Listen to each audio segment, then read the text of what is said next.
Depression is not a modern day disease. There have been many recorded cases in the Bible, especially in the Old Testament. The first case na nakita ko was that of Cain. But then there was another case of depression involving a very prominent or famous personality. And this person is King Saul, the first king of Israel. Cain was a farmer, while Saul was a king. So I am discovering that depression does not choose a social status, an age, a gender, or a profession. Nangyayari ito or posible mangyari ito sa lahat ng tao. And science says there is no medical cure. I believe that the only way to overcome depression is to understand why it happens so that we can respond properly and overcome it. As the first king of Israel, I really believe Saul was destined for greatness. Di ba you were the first anointed king? So I'm sure God has great plans for him. And in fact, we see this in 1 Samuel chapter 9, verse 15 and 16. Sabi ng verse 15. Now a day before Saul's coming, the Lord had revealed this to Samuel, saying, About this time tomorrow I will send you a man from the land of Benjamin, and you shall anoint him to be prince over my people Israel, and he will deliver my people from the hands of the Philistines. For I have regarded my people, because their cry has come to me.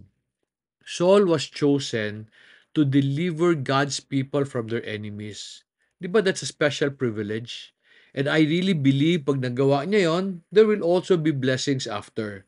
So this is why I say I believe that Saul was destined for greatness. However, Saul disqualified himself from being great because there was an instance where he did not follow the Lord's instructions. Ang masakla pa, akala talaga niya he was doing what he did to please the Lord. Ang nangyari kasi, God gave him an instruction to do. Ang ginawa niya, he improved on it. Anong ibig sabihin, he improved on it? Have you ever received an instruction na feeling mo mali or may kulang? So sabi mo sa sarili mo, I'd like to take the initiative of improving the instruction, correcting the mistake, para naman matuwa yung boss ko sa akin. Nangyari na ba sa inyo yun? You improve on an instruction. Tapos when you completed the task, you were excited to know how the boss will react. Titingnan mo kung gaano siya matutuwa. Pero, imbis na natuwa siya, napagalitan ka pa. Tapos napahiya ka pa sa maraming tao. Paano nangyari yon?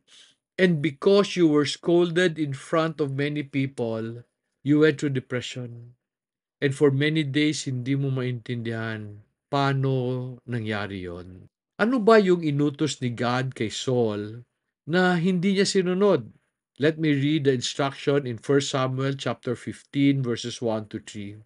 Then Samuel said to Saul, The Lord sent me to anoint you as king over his people, over Israel.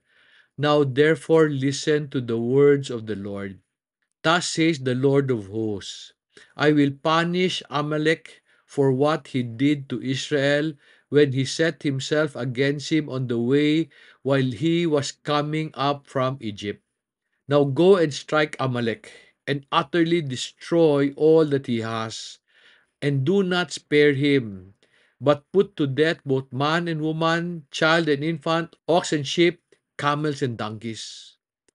The reason why God wanted to completely destroy the Amalekites was because nung lumabas ang Israel sa Egypt, when they were still a very young nation, they were still a gathering of slaves. Ang ginawa ng mga Amalekites, ginera sila. They did not have an army, they don't know how to fight.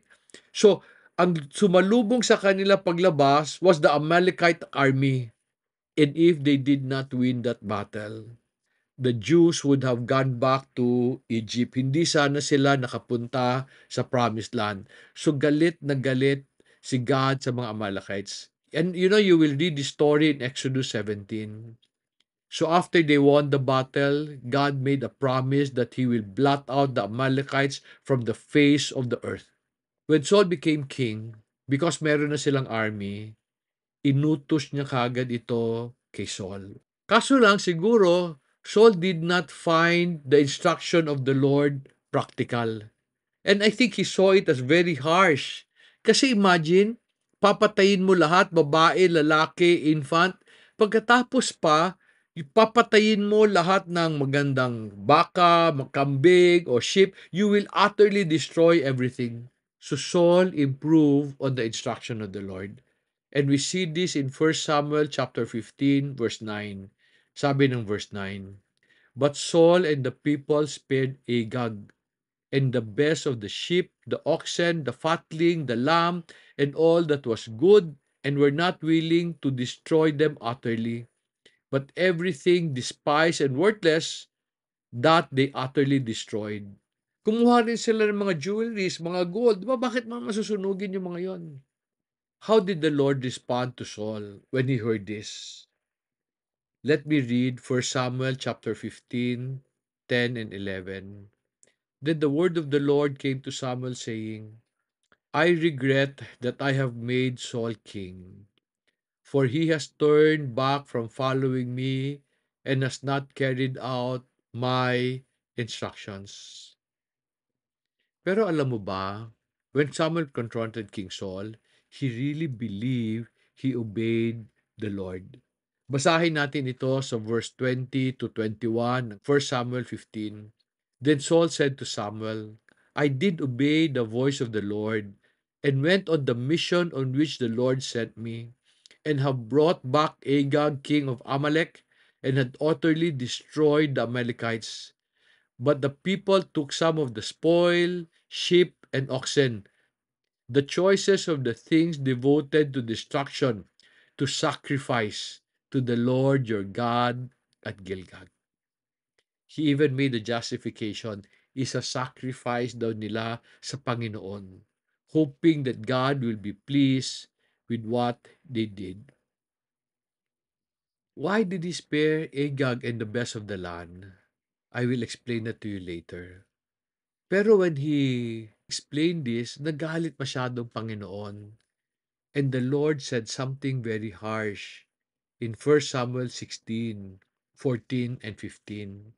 Sabi ng verse 14, "Now the Spirit of the Lord departed from Saul, and an evil spirit from the Lord terrorized him. Saul's servant then said to him, 'Behold, an evil spirit from God is terrorizing you.'"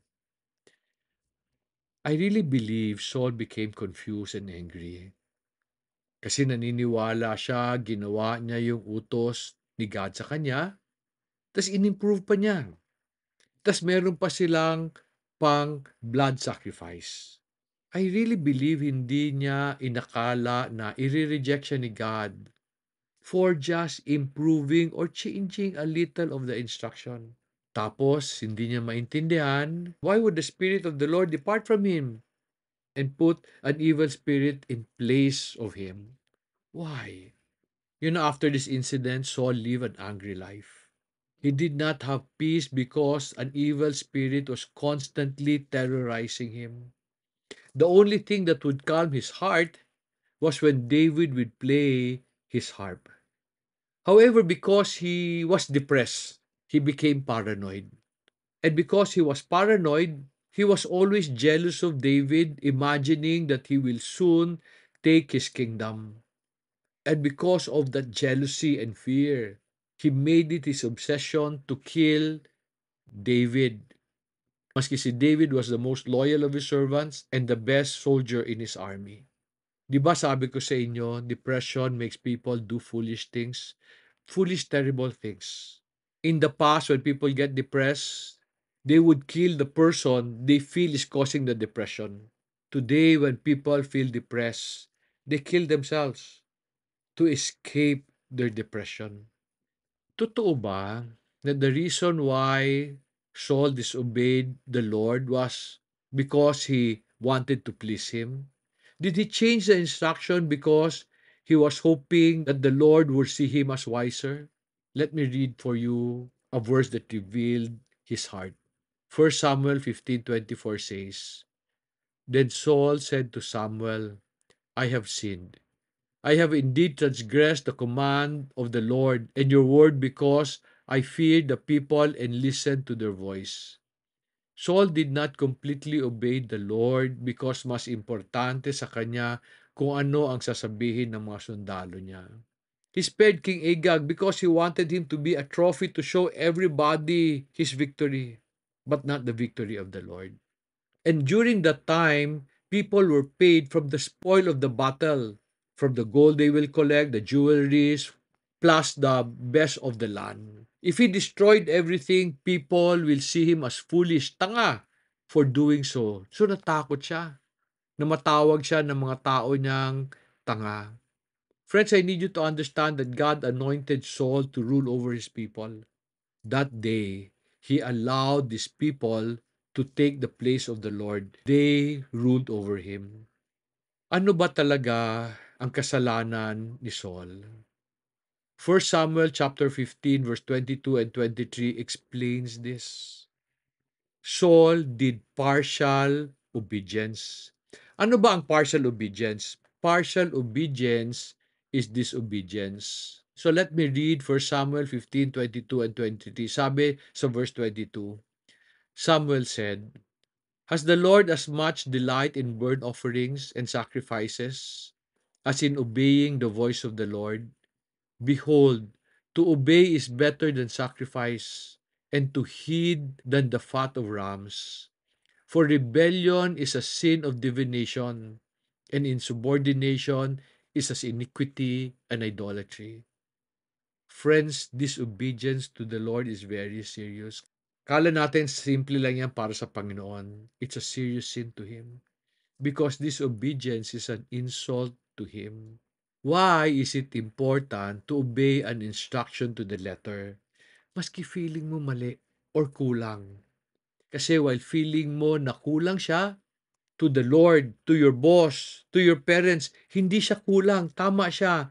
The reason why they gave that instruction kasi meron silang gustong ma-accomplish for the company, for the family, for you. And because they have wisdom, they gave you instructions na dapat hindi mo baguhin because it will just complicate things. The Lord wanted to completely destroy the Amalekites because He made a promise to Israel. It was for the good of Israel. The Amalekites, if God would not destroy them completely, will continually oppress them. And God wanted to protect them. When Saul disobeyed, it was insubordination to the Lord. Ganun din kayo sa mga boss nyo, sa mga parents nyo, sa mga teachers nyo. When you do not completely obey, it is insubordination to them. It is insubordination to the boss you serve.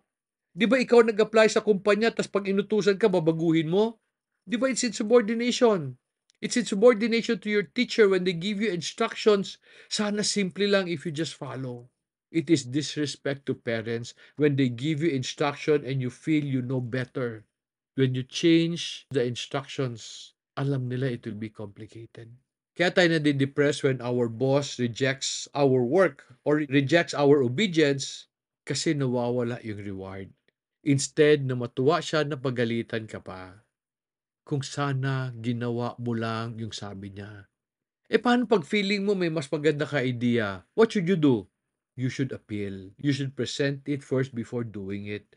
But before you do it, magpaalam ka. Pag sinabi niyang ayoko, gawin mo lang sinabi ko, gawin mo yung sinabi niya.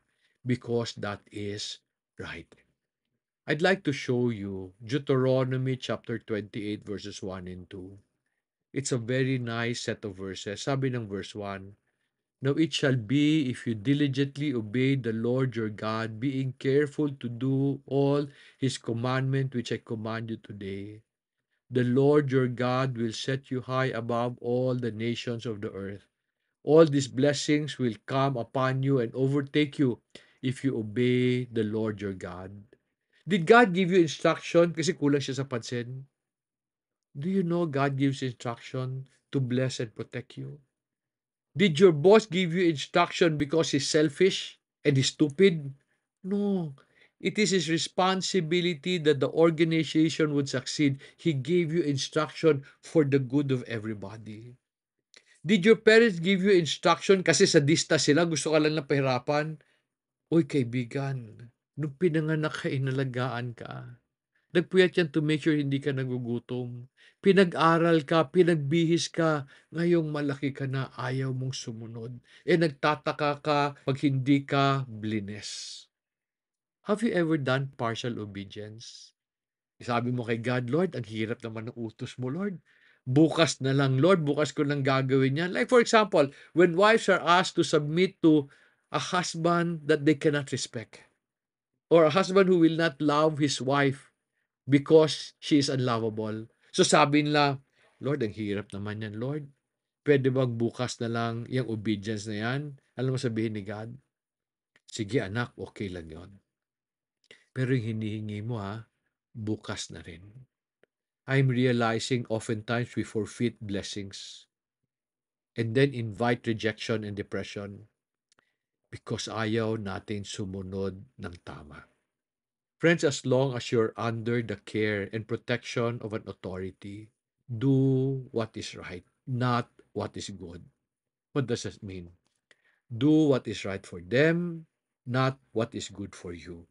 Alam mo, when you do what is right, ultimately it will become good for you. When you do what is good for you but not right for the authorities you have, it will never be right for you because magkakasamaan kayo ng loob. Pag masama ng loob mo, you will do stupid things that you will regret. Friends, do you want people to appreciate you? Do you want to receive favor? I believe all of us wants this. But for this to happen, we should not insist on what is good for us. Rather, that we adjust and do what is right for them. And I believe if you do this, you will avoid depression and you will lead a happy life. Sana natulungan kita. If I did, I ask you one favor. Help me help others. Share this video with friends and family. And if possible, support this channel. Subscribe to it, give it a like, so that YouTube can share this video to more Filipinos. Ang dream ko is to help all Filipinos become fruitful. And I believe one of the things we must do is to help them overcome depression. Maraming salamat for watching. May God bless you.